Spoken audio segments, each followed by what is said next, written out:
Moi, c'est Caroline Delpier, je suis doctorante nouvellement en 3e année.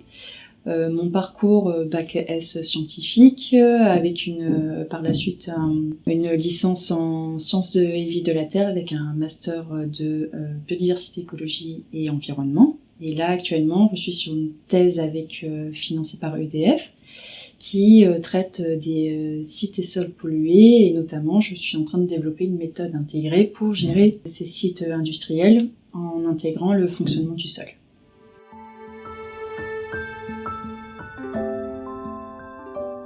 Alors, où est-ce que j'ai entendu la formation Tout Chercheur ?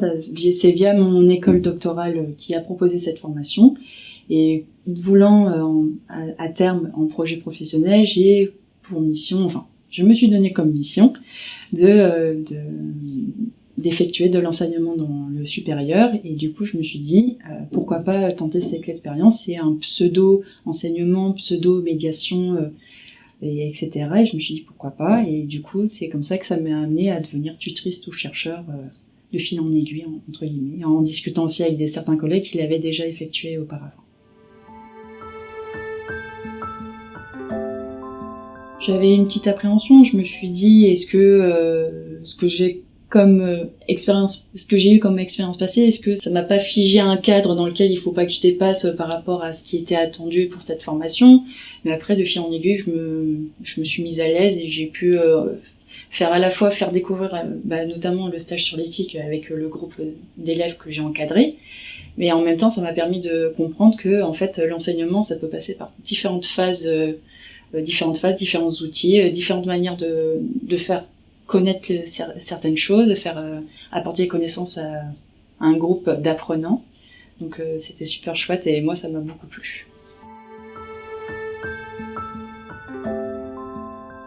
J'adore faire comprendre aux apprenants, en l'occurrence là c'était des élèves, j'adore leur faire comprendre par leur propre manière d'appréhender certaines notions, en l'occurrence là c'était sur l'éthique. Certes, je les aidais quand il fallait avec les documents, les outils, etc. Mais ce que j'appréciais énormément, c'est de pouvoir voir la manière de comment ils appréhendent ces choses-là, en l'occurrence, et aussi de voir que ça chemine tout seul dans leur coin et que je suis juste là, juste pour les surélever un petit peu, pour dire voilà, fais attention à ci, à ça. Et c'est ça qui m'a le plus plu, en fait, sur ces 2 jours de stage auxquels j'ai participé, quoi.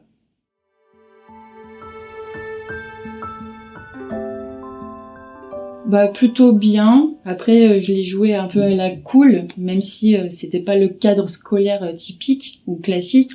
Mais l'application de règles de vie où on s'est tous mis d'accord, où chacun a apporté sa petite pierre à l'édifice, etc. Et moi également, mais c'était plus un groupe de travail qu'un cours classique où moi je leur apprends des choses et eux ils ingurgitent et après ils recrachent. Non, c'était de l'acquisition de connaissances par activité, par interaction, échange, débat, etc. Et ça, je trouve que c'est beaucoup plus constructif que apprendre bêtement les choses qu'on nous enseigne, etc. Ça m'a un petit peu rassurée dans le sens où peut-être que je suis faite pour ça, mais bon, il faut que je fasse mes preuves derrière encore. Mais ça m'a réconfortée dans le sens où je me suis peut-être pas trompée en voulant aller à atteindre ce but-là qui est l'enseignement dans le supérieur, ou même dans l'enseignement du secondaire et au lycée par exemple. Mais ça m'a pas dégoûtée, ça m'a donné encore plus envie de réitérer l'expérience parce que je trouve ça tellement valorisant de faire découvrir ce genre de choses à des élèves, en l'occurrence là pour le cas. Mais d'autres personnes qui sont juste curieuses, c'est toujours intéressant de pouvoir pas surélever les connaissances, mais partager les connaissances, et je trouve que c'est ça un peu le principe de la science aussi. C'est de partager les connaissances pour que tout le monde puisse les appréhender à leur niveau.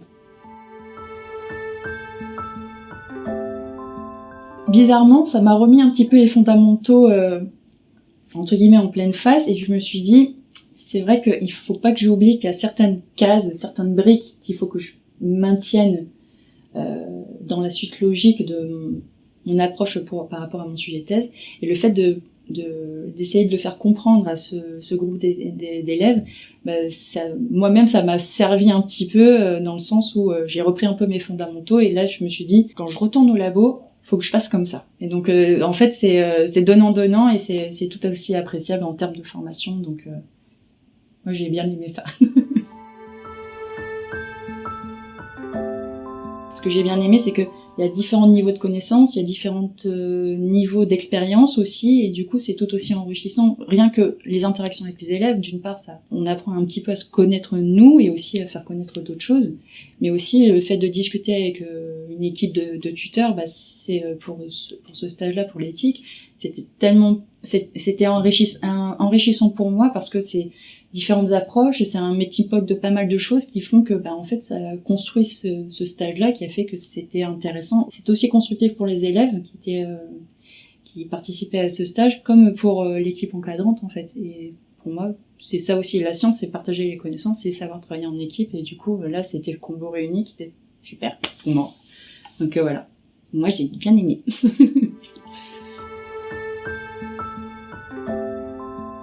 Pour moi, qu'est-ce qui est intéressant dans la démarche du chercheur, c'est le principe justement de partage de connaissances. Et je trouve qu'il y en a de moins en moins.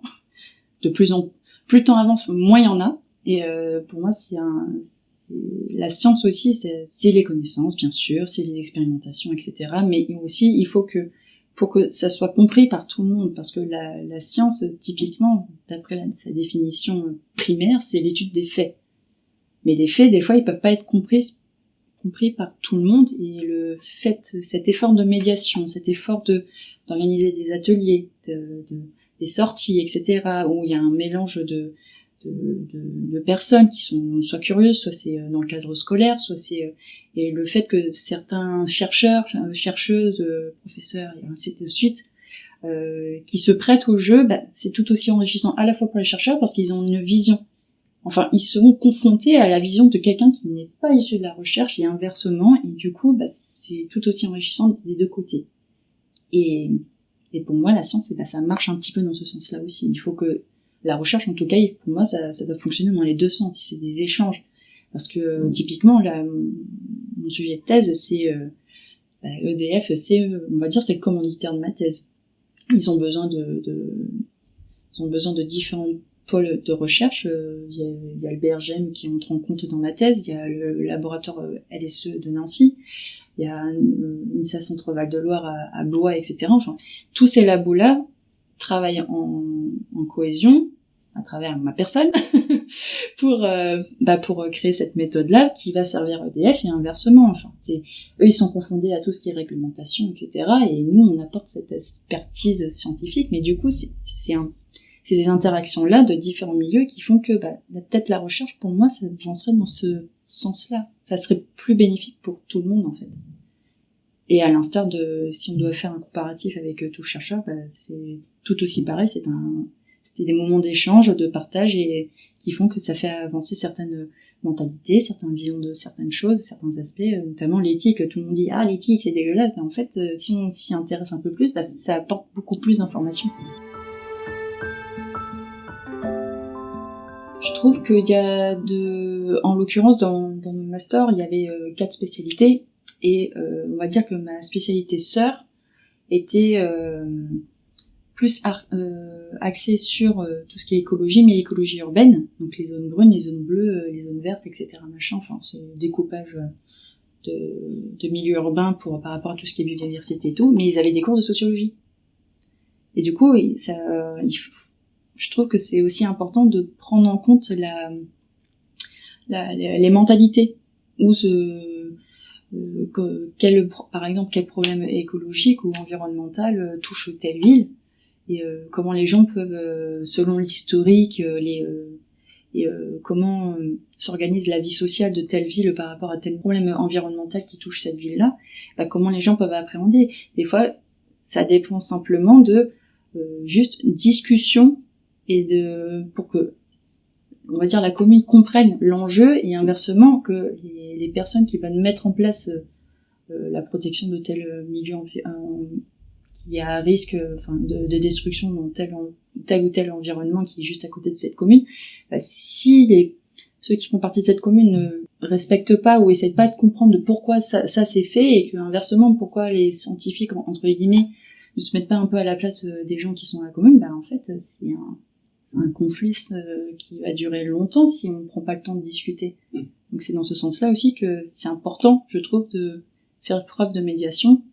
Et pour répondre à ta question, je trouve qu'il y en a de plus en plus en tout cas la médiation, en tout cas en milieu urbain, bah se fait de plus en plus. En tout cas, ça a but pas éducatif, mais un petit peu, il y a de la pédagogie. Il faut pour faire comprendre aux gens que c'est pas des choses un peu à la mode qu'on met en place et après ciao, il y a plus rien qui se passe après.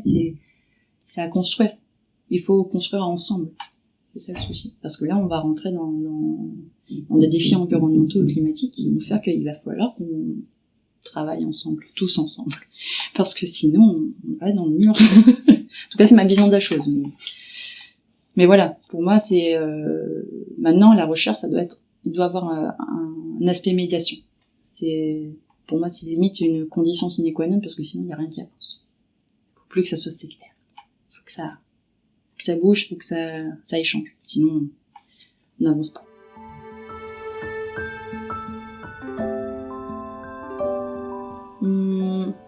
Le chercheur, c'est top.